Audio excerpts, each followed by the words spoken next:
ನಮಸ್ಕಾರ ಸ್ನೇಹಿತರೆ, ನಾನು ನಿಮ್ಮ doctor Deepa Ranishekhar, transform life ಪ್ರೋಗ್ರಾಮ್ಸಿಂದ ಲವ್, ಲೈಟ್ ಆ್ಯಂಡ್ ಗ್ರ್ಯಾಟಿಟ್ಯೂಡ್. ನಾವು ಮೆಟಬಾಲಿಸಮ್ ಬಗ್ಗೆ ಸುಮಾರು ಮಾತುಗಳನ್ನು ಆಡಿದ್ದೀವಿ. ಮೆಟಬಾಲಿಸಮ್ ಹಾಗೆ ಮತ್ತೊಂದು ಕ್ರಿಯೆ ದೇಹದಲ್ಲಿ ತುಂಬ ಮುಖ್ಯ ಅಂದರೆ ಪಚನವಾಗುವುದು, ಡೈಜೆಷನ್ ಸರಿಯಾಗಿ ಆಗದಿದ್ರೆ ಮತ್ತೆ ಅದು ಕಾಯಿಲೆಗಳಿಗೆ ಒಂದು ನೆಲೆವೀಡು ಅಂತ ಹೇಳ್ಬೋದು. ಡೈಜೆಷನ್ ಸರಿ ಮಾಡ್ಕೊಳ್ಳೋಕ್ಕೆ ಏನು ಮಾಡಬೇಕು, ಜೀರ್ಣವಾಗೋದಕ್ಕೆ ಉತ್ತಮವಾಗಿ ಏನು ಮಾಡಬೇಕು, ನಿಮಗೆ ಗೊತ್ತಿರೋ ಉತ್ತರ ನೀವು ಹೇಳಿ, ನನ್ನ ಉತ್ತರ ಸಂಜೆ ನಾನು ನಿಮಗೆ ಹೇಳ್ತೀನಿ.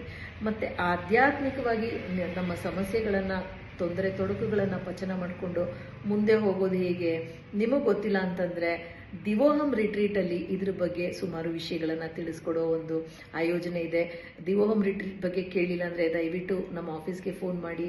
ವಾರಣಾಸಿಲಿ 11, 12, 13, 14 ಕಾರ್ಯಕ್ರಮ ನಡೆಯುತ್ತೆ. Thank you so much for joining me. ನಾನು ನಿಮ್ಮ doctor Deepa Ranishekhar, transform life ಪ್ರೋಗ್ರಾಮ್ಸಿಂದ ಲವ್, ಲೈಟ್ ಆ್ಯಂಡ್ ಗ್ರ್ಯಾಟಿಟ್ಯೂಡ್.